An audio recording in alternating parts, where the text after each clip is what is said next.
Allah menciptakan mati dan hidup untuk menuji kalian. Siapa di antaramu sebaik-baik amal, bukan sebanyak amal.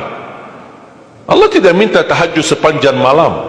Bisa 2 rakaat tutup witir, sudah tahajud itu. Tahajud tidak harus 8 rakaat, tidak harus sunnah hajat, sunnah wudu, sunnah taubat, sunnah apa lagi. 2 rakaat tutup witir, sudah tutup, selesai. Ahli witir, ahli tahajud sudah cukup. Puasa Ramadan, kita selain bulan Ramadan diberikan kemudahan puasa Isnin Kamis. Kalau tidak bisa 1 hari 1 minggu, kalau tidak bisa pun 3 hari 1 bulan, diberikan kemudahan. Tidak diminta banyak, tidak dibebankan. Wallahi mudah apa yang diberikan oleh Allah dan Rasulnya, mudah diamalkan, tapi pahalanya amat dahsyat. Barang siapa, Rasulullah SAW bersabda, man sama yawman fi sabilillah ba'adahu Allahu 'anil nari 100 am. Barang siapa yang berpuasa 1 hari karena Allah, akan Allah jauhkan dari neraka 100 tahun. Ini 1 hari. Bagaimana kalau 30 hari Ramadan? Bagaimana kalau bisa tambahkan salat sunnah-sunnah yang lain? Salat duha, kesempatan, tidak harus 8 rakaat, tidak harus 6 rakaat, tidak harus 4 rakaat, 2 rakaat, dan tidak harus dibaca wasyamsi wa duhaha. Banyak jemaah curhat kepada saya, keluhannya apa? Saya tanya, saya ingin salat duha, tapi susah, saya tidak bisa hafal wasyamsi wa duhaha dan wadduha wal laili idza saja. Masa gara-gara tidak hafal wasyamsi wa duhaha wa duha tidak salat duha? Walaupun tidak hafal, mohon maaf, hafal qulhu, baca qulhu. Rakaat pertama qulhu, rakaat kedua dah apa-apa, qulhu lagi. Asal duha terjaga. Betul?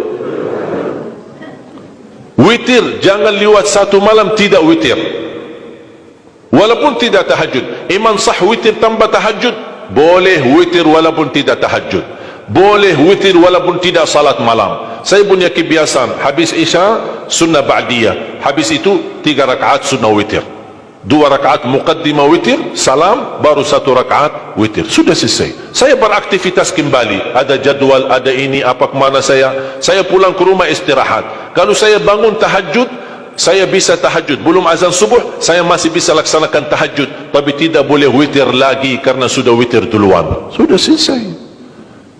Rasulullah SAW bersabda, Inna Allah witir, yuhibbul witir, fa'autiru. Allah maha witir, Allah cinta witir, jagalah witir.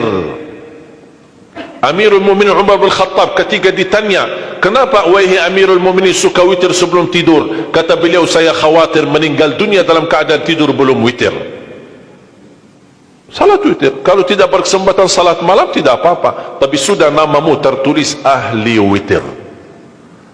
Kalau bapak-bapak, ibu-ibu yang sudah biasa bangun tengah malam, suka bangun tahajud, sudah terbiasa, tak apa-apa, boleh witir belakangan.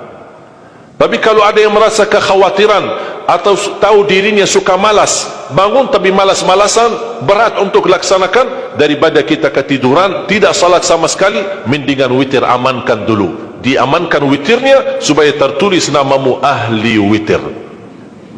Kalau sempat tahajud syukur, tidak sempat alhamdulillah sudah tertulis nama kita ahli witir. Termasuk baca Quran, sedekah subuh, termasuk amalan yang sangat mudah tapi sangat terbaik dan agung manfaatnya, bahkan dahsyat balasan Allah. Kenapa sedekah subuh lebih istimewa daripada sedekah di waktu lain? Saya meyakini dan tidak diragukan, orang Indonesia paling suka bersedekah.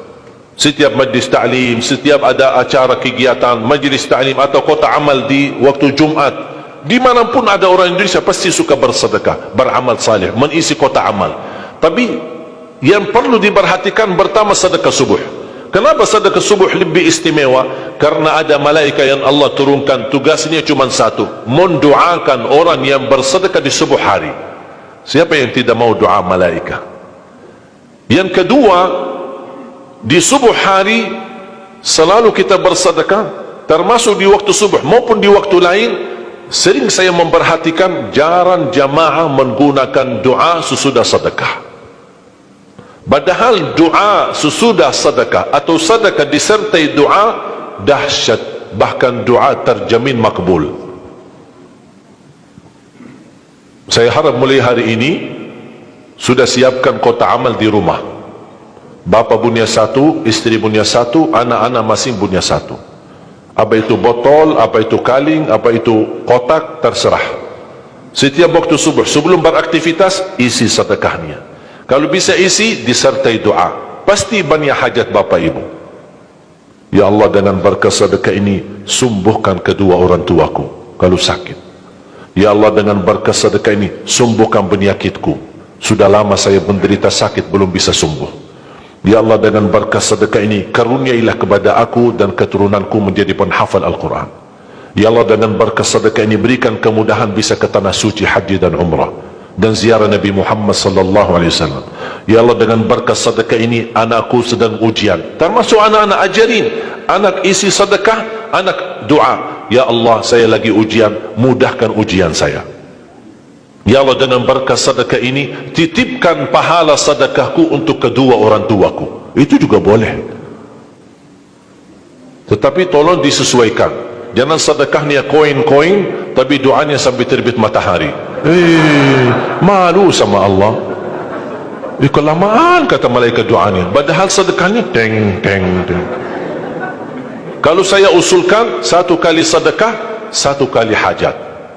Termasuk anak-anak muda yang sedang melamar kerjaan, isi sedekahnya. Ya Allah, mohon dengan berkat sedekah ini mudahkan lamaran kerjaan saya supaya diterima, menjadi kerjaan yang membawa rezeki yang halal. Termasuk jodoh, termasuk keluarga yang sudah lama menikah belum punya keturunan. Saya punya teman 17 tahun tidak punya keturunan. Dia menggunakan sedekah subuh sama istighfar, alhamdulillah 6 bulan kemudian beliau telefon saya, istrinya hamil. Saya sendiri 13 tahun tidak punya keturunan. Secara medis normal, sehat, tidak ada masalah. 13 tahun tidak punya anak. Saya menggunakan rutin sedekah subuh, alhamdulillah diberikan oleh Allah Subhanahu wa taala 3 anak. Kalau istri baru 1. Dahsyat manfaatnya sedekah subuh untuk hajat kita. Kapan saja Bapak Ibu bersedekah, jangankan hanya sedekah subuh. Kalau bisa sedekah subuh menjadi amal ibadah yang tetap. Selain sedekah subuh, kalau anda gunakan sedekah dimanapun, termasuk di hari Jumat, isi kotak amal, jangan lupa disertai doa. Sebutkan hajatmu. Siap?